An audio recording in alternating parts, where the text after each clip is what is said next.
¿Han surgido nuevos estudios sobre los cráneos paracas? Are there any new studies about the paracas?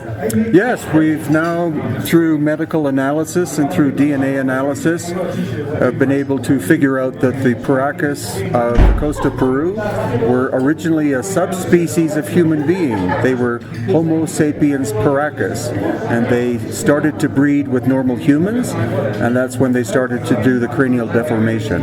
Hemos encontrado unos niños rubios en Arequipa, pero con el cráneo normal. ¿Por qué? O sea, yo encontré unos... He said he had found some children, like a mommy of children with blonde hair, but not elongated hair. En Arequipa, en Pampacolca. Guay. ¿Y por qué con el cráneo normal? ¿Son descendientes de los...? You think they were descendants of those? The history of Peru and Bolivia is far more complicated than what people think. So with the paracas, we have evidence that part of their ancestry comes from Eurasia or the Black Sea, and that area is also where blonde hair and red hair comes from. So there have been many migrations to Peru, to the coast of Peru, long before the arrival of the Spanish conquistadors. ¿Nos podrías explicar cuántos tipos de arquitectura en la roca existieron?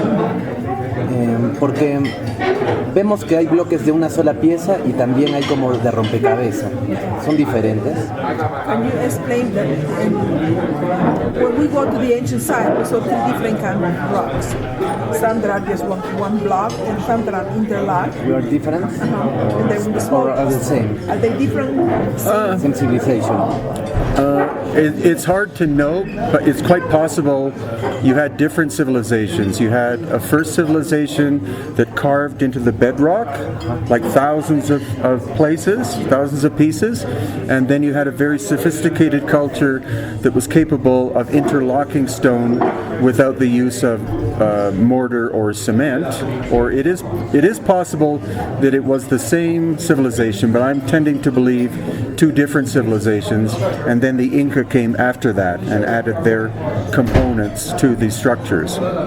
Las rocas se cortaron con tecnología, pero ¿cuál es esa tecnología según tus estudios? The rocks were cut with one kind of technology. Do you think what technology was that? The technology involved is more advanced than what we have in the 21st century. It's as if they were able to change the molecular nature of matter, which we can't do. So that's what is so fascinating. You had very advanced minds at work, being able to do things not possible by us in the 21st century. ¿Cuántas civilizaciones tecnológicas existieron y a qué edades se remontarían? How many kinds of technology do you think that existed, and how far can we go back? I think whoever first built Pumapunku and Tiahuanaco was one civilization. Whoever was involved in Cusco and the Sacred Valley of Peru was a different civilization. No son la misma. No. And also Egipto, diferente también. So, 3 or 4. Posible 5. Pero ¿por qué son tan parecidas algunas cosas? Algunas partes, unas portadas son iguales. Why is it there are some similarities in little things? Unas portadas, exactamente, tú miras y es lo mismo. Well, when you look really carefully, they're not that similar. In Egypt, everything is linear, like vertical, horizontal. Okay. In Peru, you have polygonal construction, like the Inca Roca wall. Every stone is a different shape and size. It's very organic in Peru. It's very artistic in Peru. In Egypt, it's pure logic. So I don't think it's the same civilization. ¿Se sabe el nombre de alguna de ellas? ¿Algo más se sabe de ellas o es todo un misterio? Have you know or have people know the name of some of their civilization, or are they unknown? Actually, yeah. In Peru, we call them the Cometians, as the pre-dynastic people. In Peru, it could have been ancient people called the Pirwa, because Pirwa is where Peru comes from. It means the ancient land, the ancient people. Or could have been the Huiracochan, again, ancient teachers, ancient people. Huiracochan people sent by Huiracocha to teach the people. Oh, no, in Egypt, the Commissions. Ah, ya, eso no entendí. Commissions and Perú los Pilgrims. Tú nos comentaste algo de los gobernantes incas. Algunos de ellos eran paracas, ¿no? ¿Lo reafirmas? Some of the Incas were descendants of the Paracas.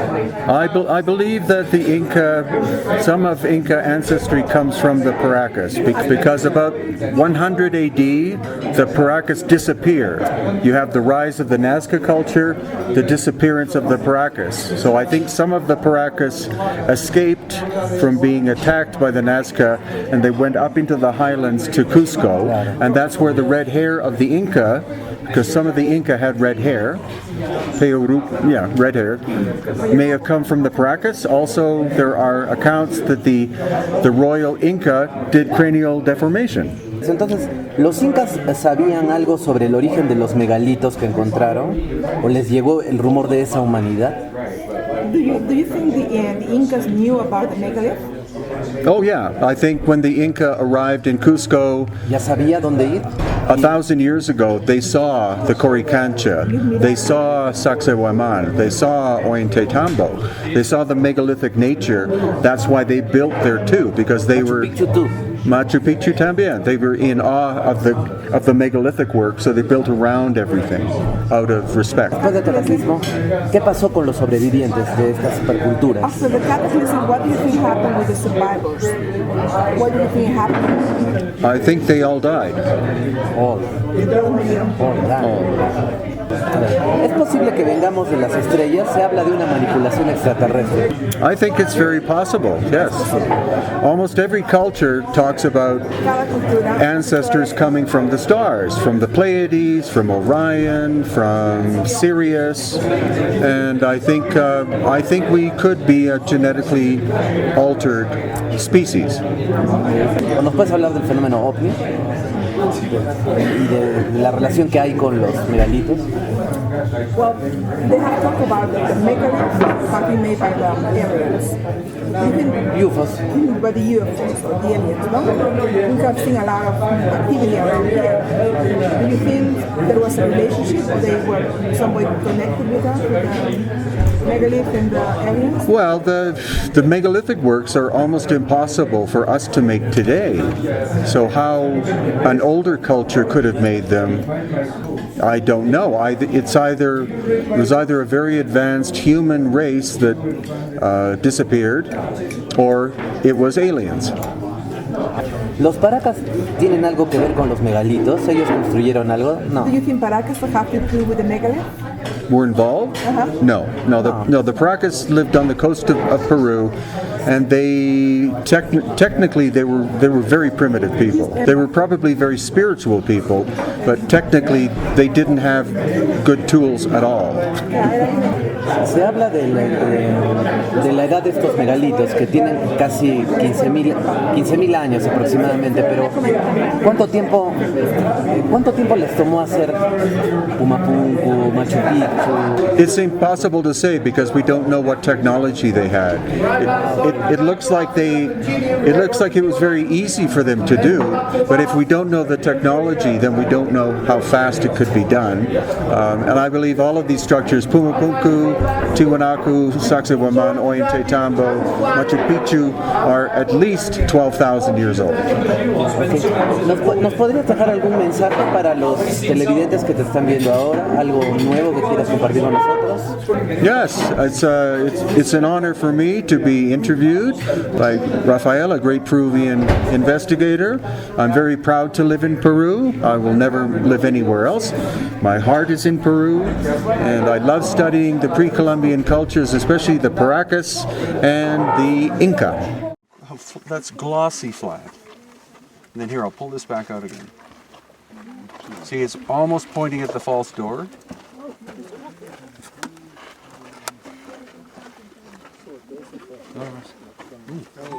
Like that.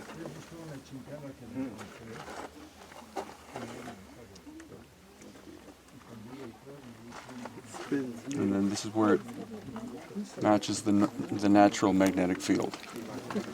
And then this is going back in. See, it points back in again.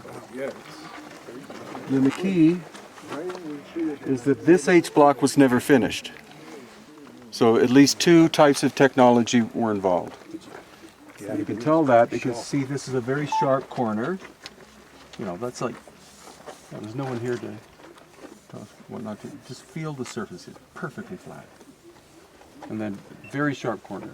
It's actually, what do you call it? This width is narrower than this width. Dovetail. So it's like dovetail, exactly.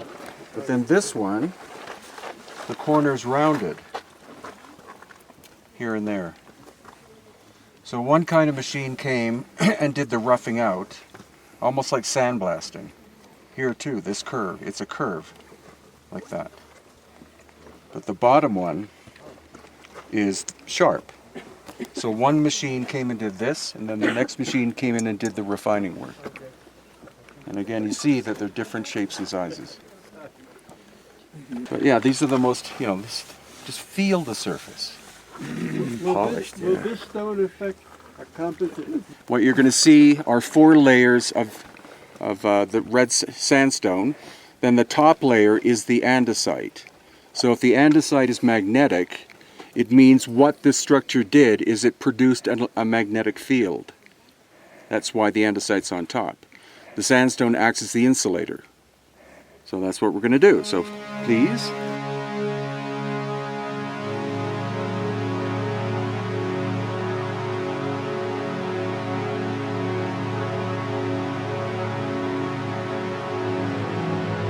Point 2. It's going to 9. Exit. We go further. Y en español, si es que alejamos, y posiblemente inclusive desde acá, ¿no? En todo lado vamos a encontrar. Pero esta es la parte principal. Sí, ahí se mueve la aguja bastante. O sea, eso prueba que esto no es centro magnético. O sea, todo este lugar. O se magnetizó con... Ellos magnetizaron. O sea, ¿se magnetizó al trabajar la piedra o se magnetizó por otro motivo? Ellos tenían su manera de magnetizar porque la usaban en el pasado también, ¿no? Entonces, vamos a ver acá, inclusive. ¿Ves? From the outside.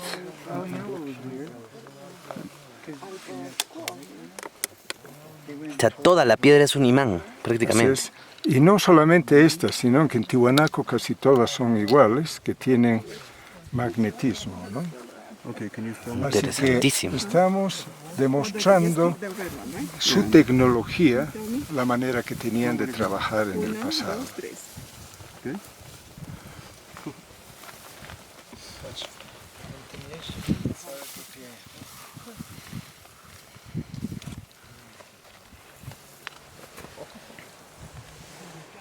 ¿Por qué están magnetizadas las piedras?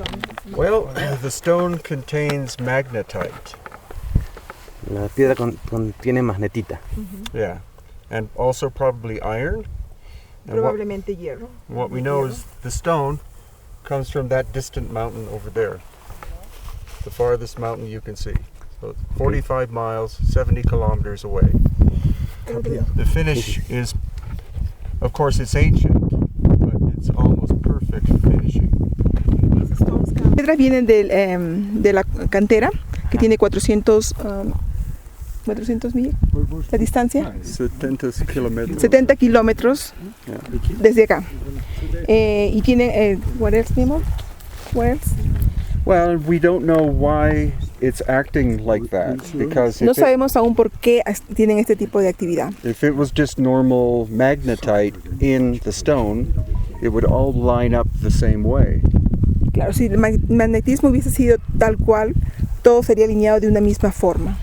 So there's a relationship between Hay una relación the entre shape la forma and the angles y el ángulo and the magnetism. y el magnetismo. we should go back to the H block. Vamos a retornar donde están los bloques de H. And we'll put Antonio's compass Y vamos a ir con el compás de Antonio into the top notch. dentro del mismo los bloques de H. And it rotates 360 degrees. Y vamos a ver cómo rotan en 360 Una pregunta más. Hay una teoría sobre que las rocas han sido creadas, ¿cómo se puede decir? Orgánicamente. There is a theory that these stones were created organically, or were made organically, Compuestos orgánicos. or have some organic Yeah, materials it's called, what's it called?